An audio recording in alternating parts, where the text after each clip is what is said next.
It's the waitingfornextyear.com podcast. Brian Spaeth is on the line. How's it going, man? Good. Happy Memorial Day. Happy Memorial Day to you too. To you too. Especially a night after the Cavaliers won in dramatic overtime fashion. That game never should have gone into overtime. Why? Well, I read your email newsletter this morning, and I was glad you mentioned it because I mentioned it behind the scenes at Waiting for Next Year. I try and give Coach Blatt the benefit of the doubt, especially because I feel like I was wrong about his fourth quarter choice of Tristan Thompson. But when Tristan Thompson gets into foul trouble, how is it that we don't see Mozgov at all? Yeah, I agree. I mean, I can't argue with the results. We won, so I don't want to get hung up on it. But it does seem, especially in the really even at some point we were up, like 6 or 8 with maybe like 5 minutes left or something. It was more than 6, but yeah. More than 6 minutes like left. That. And we really just needed like defense. We just needed defense and rebounding because that's what we needed. We needed to get stops, and Teague is just able to get to the hoop, and Mozgov's the one who puts a stop to that, at the back end of it. So I just would have, what we were doing was not working. He was getting in there. I just would have liked to see something different happen. So, and the way this has been such a patchwork, lineup here and there because of all the injuries, I don't see the reason not to throw him in there and see what happens. Maybe Blatt knows something about Mozgov's fourth quarter. I mean, I know this has been kind of an ongoing conversation all season, but maybe he knows something about how he performs in the fourth that we don't. I don't know. Yeah, it's and again, like I said, I can't argue with the results either, and I was wrong about fourth quarter Tristan, especially once the playoffs started, and he was 100% right. Dude's been amazing, but he had to go to the bench because of fouls. So yeah, but I don't want to beat it into the ground. Yeah, I know they wanted to go small, but I mean, Mozgov doesn't like slow him down really. He's not. I mean, he can run, Yeah. So I don't know, but Tristan's really been amazing. It's so interesting. It seems like with everyone talking about the Atlanta injuries, our injuries almost get overlooked, particularly the Love one. I know they always mention Kyrie. Everyone's used to him now. Yeah, especially the other one, which is Andy, who was supposed to be an integral part of this team, and with Tristan's emergence, it's really there's a lot of people already talking about the offseason and such, and I don't want to do it too much, but this team is pretty loaded if Andy could stay healthy. But it would just be, Tristan has almost turned into a tougher, more solid Andy. It's just really interesting. And Delhi, well, we'll get to Delhi, I'm sure. Yeah, well, that's probably the last place I'm going to go.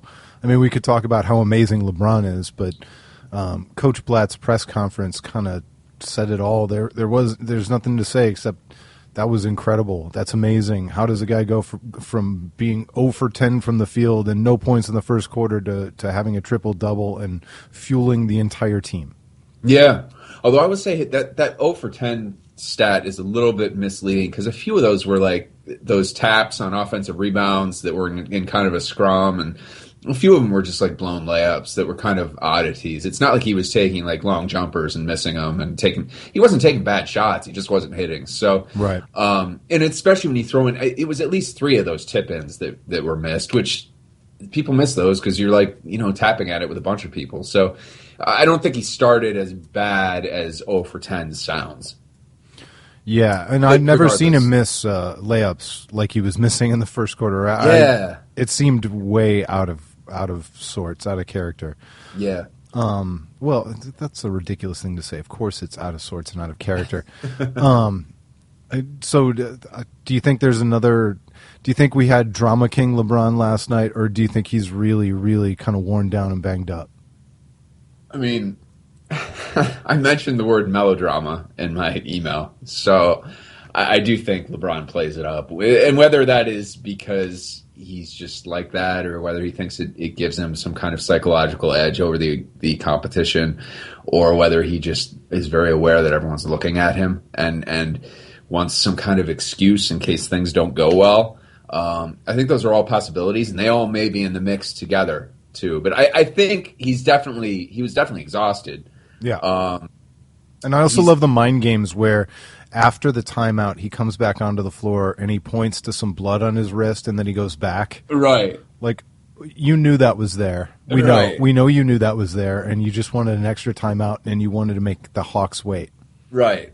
It's, LeBron is an interesting guy. But he may not be an interesting guy. He may be very simple and transparent, and I think it's probably more that. But, because of the stage it all happens on, it makes it all very interesting. I don't know. But I do think we had some manufactured drama last night. Yeah, I think so too. All right, last but not least, you and I think you agree with me on this. We both kind of hate that manufactured prediction. I think the Cavs are going to win 97-93. Right. But the important prediction here is, and you alluded to it, or you said it in your email, are the Hawks going to be Game 4 Boston snippy? I think they will be. They were really, especially they're going to be absorbing all this like dirty Delhi and all this. They probably feel like they should have gotten that game, and obviously they're bitter about what happened to Horford and Korver and all this stuff. And and I think they are going to get snippy, and I think we better put them away real quick, so that they just by halftime they really don't care. And so, I'm sorry. Go ahead. Yeah, otherwise we are going to be at risk. I do believe. All right, and you were very quick and simple about Dirty Delhi. Yeah, it's the guy just plays hard, and he's shorter than everyone else. And I'm tall. Okay, I'm 6'3", and and you're an inch shorter than Delhi. I am. But when we used to play pickup basketball, there was in high school there was a friend of ours. His name was Eric Klepper, and he is the template for Delhi. He was like, I don't know, he was probably 5'7". He did not look like a basketball player in any way, and did not move like a basketball player, and didn't really seem that athletic relative to the rest of us that were playing. But he was just like tenacious in his boxing out and going for steals. And like me as like a 6'3" guy, it felt like he was like biting at my legs when he was trying to guard me. He was just because he was effective. He would just like barrel over you. He was just so aggressive and all over you that he would get steals. And it was just like one part of you was annoyed because you've gotten the ball stolen, and another part of you is like, how is this small person like doing this to me? This always happened in gym class when I was a kid, because in gym class you would play basketball every now and again, and you'd be mixed in with like the wrestlers.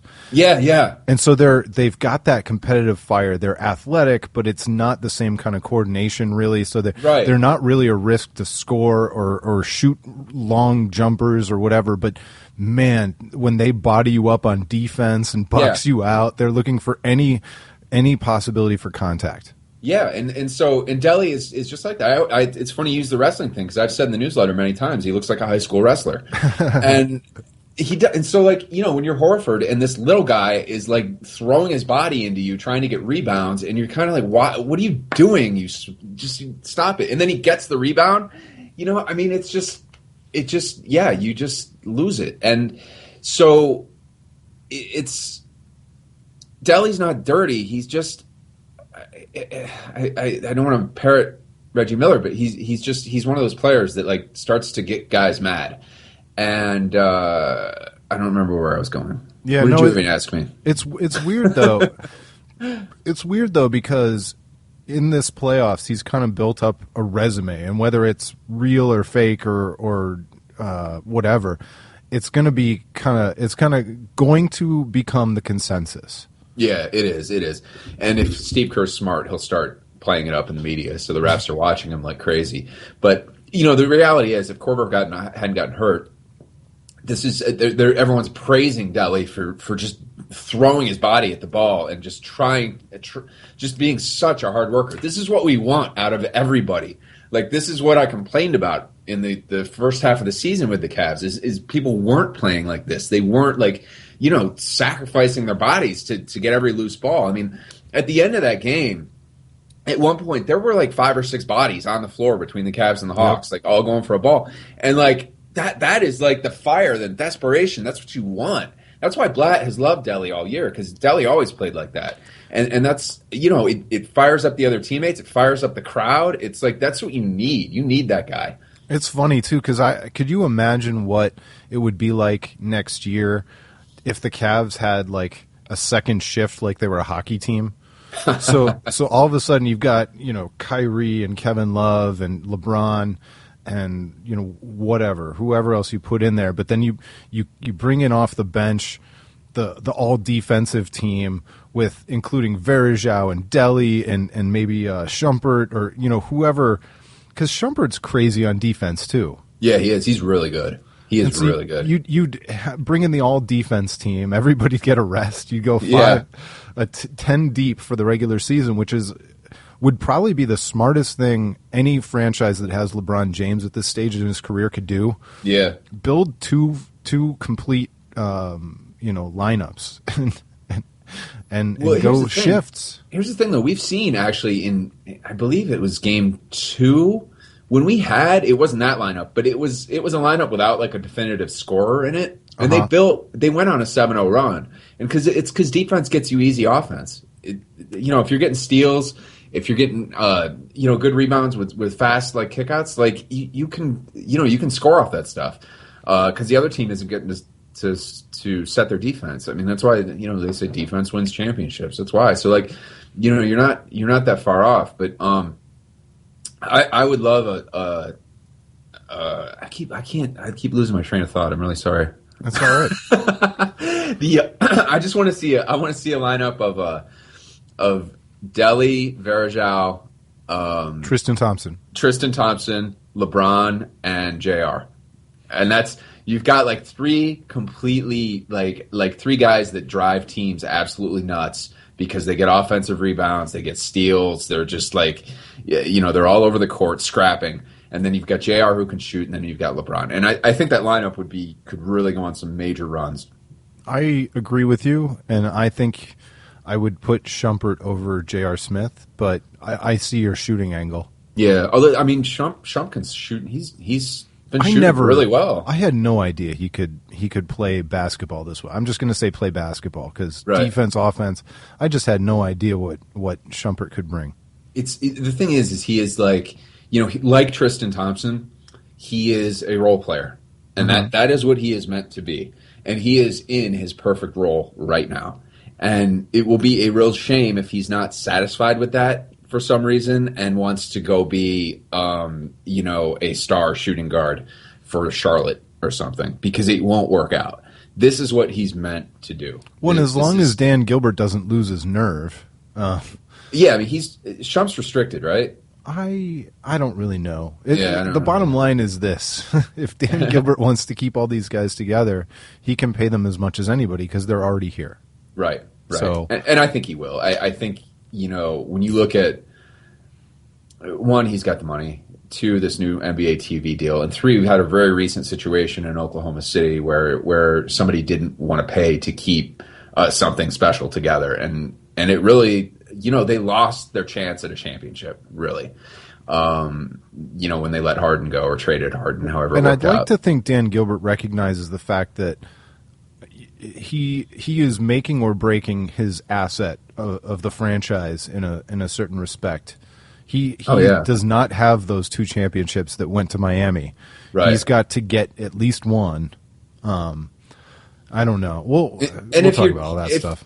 The thing is, if you're thinking in the long term, if he's going to own this team for the next 25 years, you are, by getting a title and then defending that title for a couple years here, if we keep this group together, you're building your young fan base. Yep. And, it's new blood in the system. And we know from the NBA it's a national fan base, too. Yeah, exactly. Exactly. There's no loyalty in that. People follow players. You and I still have peers who are like Bulls fans because of Michael Jordan. Yeah, absolutely. And there's still a mystique around the Bulls, almost like they deserve to be good again one day. Similar to how the Cowboys kind of have that mystique, where people and are they haven't won one in like 25 years. Right, exactly. So, and I said this when they first got LeBron. I believe I said it in one of the very early newsletters, like exactly what you just said, which was, Gilbert has a chance to build something here, a culture, a legacy, an aura around the franchise that will last for many, many years as far as his investment goes. So hopefully he is very cognizant of that and will do it. I don't think it's going to be a problem. I mean, it's no secret that LeBron was out there today, I think, saying that Tristan Thompson deserves to be a Cavalier for life. And I think he's very aware of saying that publicly. Yeah. Yes. He's one of the more calculated professional athletes we've ever seen in our entire life. But, man, what happened? Okay, so what happens? I mean, let's assume we're going to the finals, because that would be the most Cleveland thing ever if we didn't somehow. I think we're going to the finals. But what if this team somehow were to win? I mean, because I like all these players. I really do. I really have come to love this team. I mean, what do? Do you give the whole team a statue? Do you retire all of their numbers? I mean, it has to be. I mean, what does the city do? It's more than just a Cavalier thing. I'm really fascinated by that. I'd have to think about it some more, but yeah, it would be a grander scale than any other city winning a championship with a basketball team. Yeah, I mean, I hope we could. I really want. I want a team statue. Put it right in the middle of the new public square. If they win it, we will. You and I will raise the money and commission the team statue for somewhere. If Dan Gilbert won't, it will be my mission. We'll Kickstarter that. I bet we could do it. Oh, I bet we could do it. They did that RoboCop statue. That RoboCop statue, it cost them what? I don't remember. That RoboCop statue in Detroit they kickstarted. I'm looking it up. I feel like it was only $25,000, but that doesn't seem like it's enough. Let's see here. Well, they always get rid of the good details when something's done. Oh yeah. Still, they raised $67,000. Dude, if the Cavs win the championship, we can raise at least $100,000. I would think so, yeah. But chances are Dan Gilbert's going to do it for us anyway. Also, there will be how many. The other thing I want to see is how many T-shirts there are. Oh my gosh! As the Cleveland T-shirt economy instantly. Are there T-shirts with LeBron's stat line out already? You want to know the dirty secret? I love it. Oh, I do too. I don't care. I know it's kind of like embarrassing, but I don't care. No, I love it. The thing is, they all make regardless of how you feel about the designs. Like, I've bought some stuff from GB Artwork. I really like his stuff, but they're really nice T-shirts too. All these companies make nice shirts. I like it. You probably need a double XL though, because they run small. No, I wear a large. I wear a large almost everything. But here's the thing: I just had this discussion the other day because I've been buying some new clothes for spring, whatever. I really need for spring. Yes, for spring. I wear in reality a large and a half. Larges are a bit too tight. Extra larges are a bit too loose. I'm right in the middle. I want to start a store called Large and a Half that is for people my size. I bet it would do really well. It would. There've got to be more people like me out there. It's so anyway. That's all right. Let's talk about movies. All right. And I'm just going to tell everybody that we're talking about Tomorrowland, Ex Machina, and Mad Max. And I'm not going to give spoiler alerts for each one. I will try not to dive headlong into spoilers, I guess, if you want to do whatever. But we're going to talk about all three of those movies. All right. If I'm going to do any major spoilers, I will announce it beforehand. Okay. I don't think I'm going to need to. Maybe with Tomorrowland, but I don't know how deep we're going to get into it. So yeah, and maybe Ex Machina too. But maybe yeah. I'm guessing I haven't seen Mad Max, but I'm guessing you can't spoil it. Not really. No, you can't. Okay, so I saw Tomorrowland today. It hasn't really sunk in yet. Mm-hmm. But I'm not sure that it's the kind of movie I need a ton of time for it to sink in anyway. Right. I think I kind of got it in the first viewing. It was a little bit old for my 5-year-old. Was it? But he enjoyed it and is claiming to have enjoyed it afterwards. Okay. I think maybe my expectations were too high because I wasn't blown away by it. Yeah, my expectations were really high, because I love Brad Bird's work. He's a director, and I love George Clooney by nature. And Brad Bird did Incredibles. The Incredibles, The Iron Giant. He did the last Mission Impossible movie, which I thought was by far the best one of the series. He did Ratatouille. So it's reasonable to have high expectations for anything he does. Yeah, because he does pretty great stuff. I had no idea until the closing credits that Damon Lindelof was involved from Lost. Right. Yeah, which depending on how you feel about Lost, there's when I saw his name, I went, oh, yeah, yeah, got it. There we go. But go ahead. I'm sorry to interrupt. No, it's so I really loved like maybe the first hour of this. I thought it kind of felt Goonies-esque, kind of a throwback to kind of those 80s kid-centric adventure movies. Although the girl who plays the main girl is actually 25, I understand. Not the character, but the actress. Yeah, she was really old. Yeah. I thought they could have cast her a bit younger, but I liked it. I liked kind of the mystery of what was this Tomorrowland and how are we going to get there and why are they trying to stop us and what's going to happen when we get there and all this stuff. And then the second half of the movie just totally fell flat for me. I didn't really. I was disappointed. I didn't really like it. I felt like the director maybe was rooting for the bad guy in a way, strangely, which I think we'd have to get into spoilers to get to that. But, obviously this is heavily influenced by like, or at least conceptually from like Atlas Shrugged and some Ayn Rand stuff. And so, depending on how you feel about that, you're going to maybe have a problem with the overall concept. Well, something you've always taught me since we started doing movies is about world building and respecting the boundaries of the world and really understanding kind of where you are. And I felt like the first half was really good at that, and the second half was pretty poor. Yeah, well, it built up this world potentially. It built a lot, and then it didn't give it to you. Yeah, it just didn't. And there's very specific. We'd have to get heavy into spoilers to talk about some of the specific, things that weren't followed through on, or maybe things, Yeah, go straight to it. Okay, well, for example, I really feel like, okay, so in the end, okay, Tomorrowland basically is this place. It was an other dimensional city, where a bunch of the world's greatest innovators, inventors, artists, the great thinking minds of the world all went there to be able to create whatever they want and let their minds, create their wildest dreams without, government and bureaucracy and whatever, the limits of society getting in the way. Okay. And then the plan was to, once they perfected all these things, to give these things to the world and solve all of the world's problems.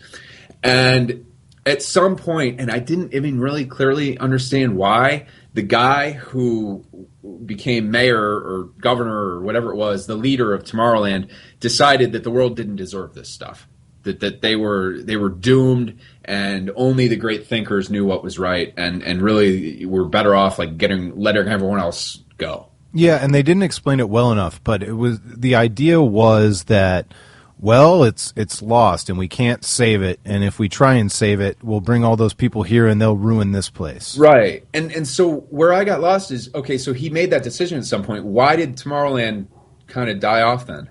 Yeah, well, and then the other part of it is that, they introduced these kind of robot people or whatever, and then they showed this mayor guy that you're talking about, and he hadn't aged, and so I was trying to figure out whether he was one of those robot people or not, but then he talked about how the shakes were good, and how he was sustaining himself or keeping that not aging because of milkshakes or protein shakes of some kind.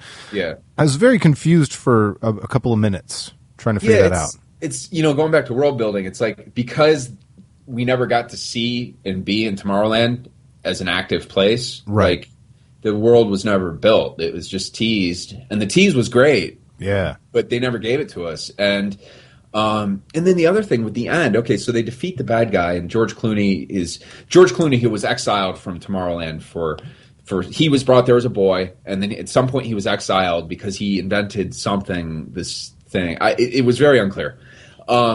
so he kind of takes over Tomorrowland again and basically says, well, we're going to do the same thing, but we're going to do it right this time. Which just made no. This is why I say like the director is actually rooting for the bad guy. He likes this idea of, and it's actually kind of in The Incredibles too. He likes this idea of some people are better than others and need to, have special rules. He kind of like roots for that idea, and you can get into a great debate about whether that's true or not or whatever. But society as a whole is what it is. Everybody needs to participate. Well, and I'll also give it this though. It was a nice kind of like intro to philosophy for my kid, where I was explaining to Ben that good and bad, being kind, all this stuff. It's kind of a self-fulfilling prophecy, and so. If you're going to bet on any ideas, you should bet on the good ones and try and always treat people well, because that will, pay back. I mean, so it's, I don't know. I mean, I guess it's, you could call it religious, you could call it whatever, but I think it was philosophical. Yeah. So overall, it just had I think it didn't really have a story. It just, it had a philosophy. It had yes. It was almost. I read one review where they said it was really smart. They said it seems like this would have been better as some kind of like extended written essay as opposed to a movie. Yes. And I will get into I don't read reviews before I see it, and I saw it a couple hours ago, so I will be checking out the reviews. Soon. So often as anyone who listens know, I like to try and fix movies. And I don't think I can fix this one with what's there. I think you'd have to write a new storyline. Yeah, you'd have to write a new story, and you could play within the constraints of the world or the rules of the universe or whatever. Yeah, but I'm pretty confident, and I'm not pumping you up when I say I think you could write a better storyline. Yeah, well, thank you. You're welcome. I think loosely what I would do is, Clooney got kicked out.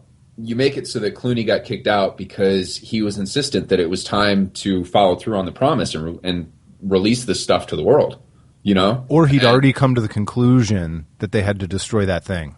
Yeah.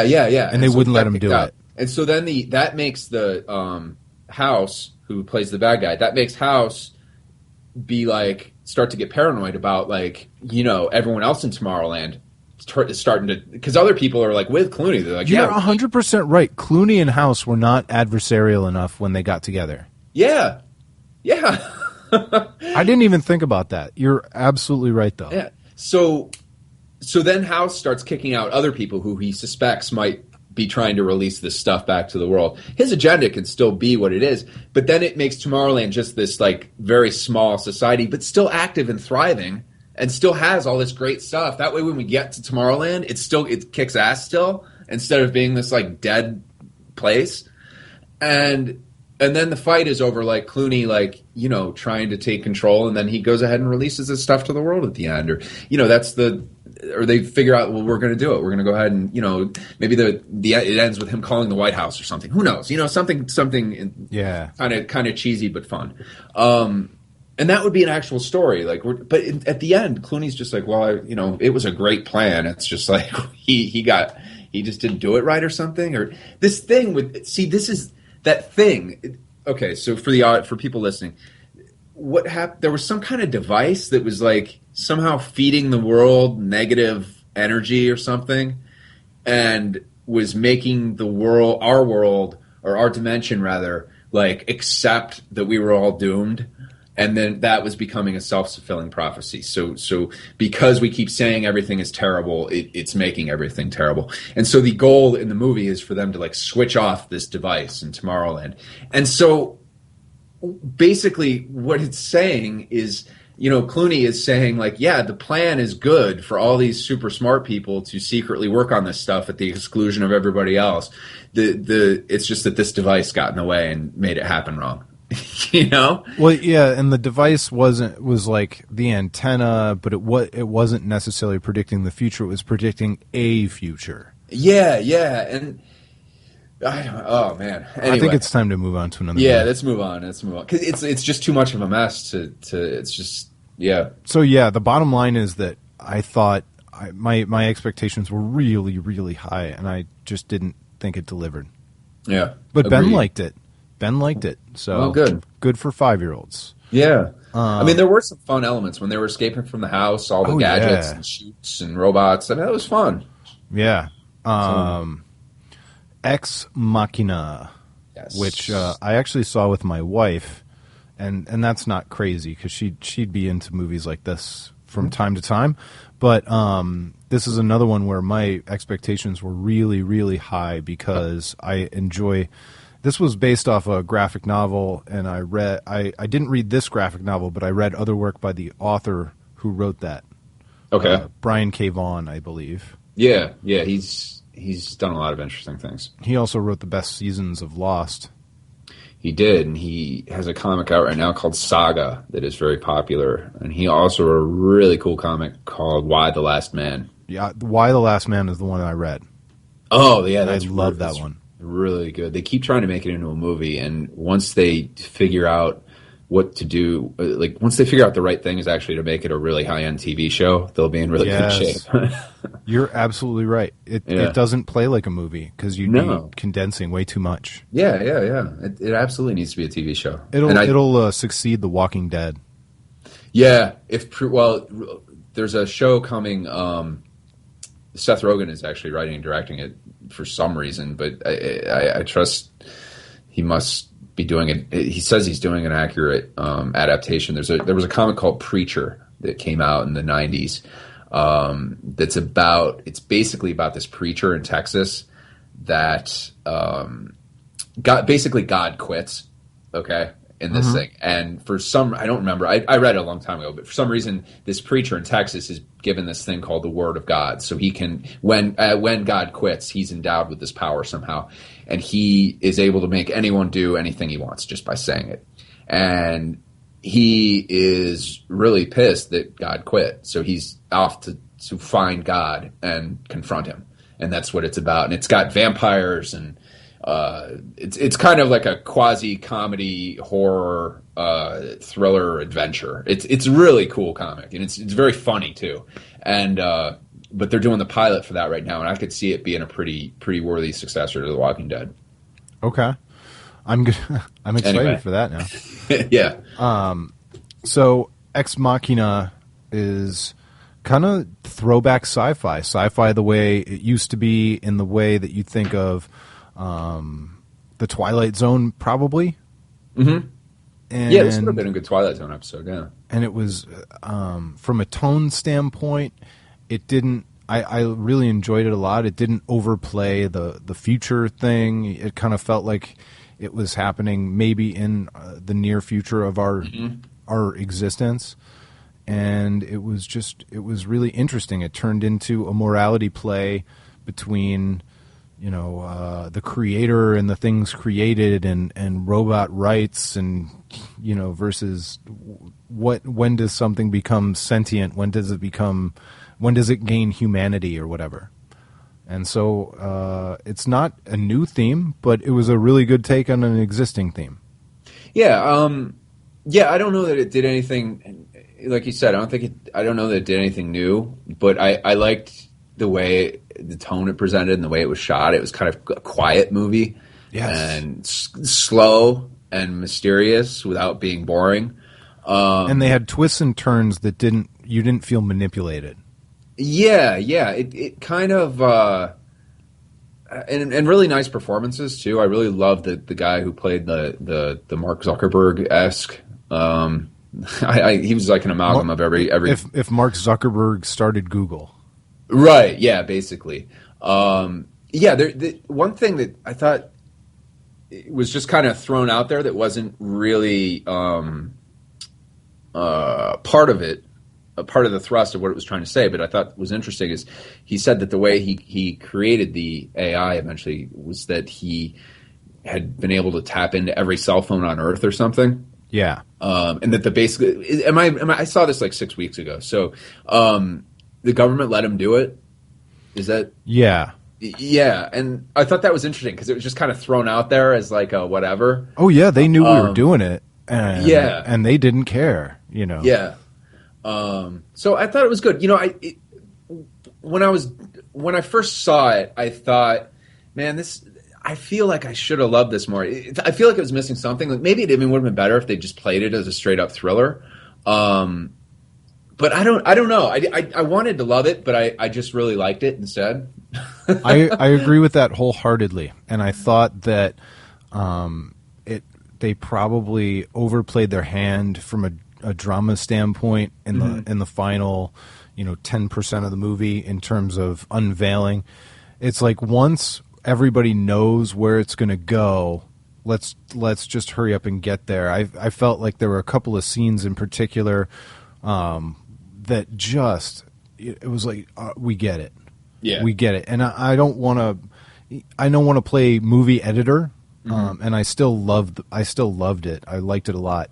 So I don't want to be too critical, but I did feel like it dragged only briefly, but it dragged kind of in the last the final few sequences. Yeah.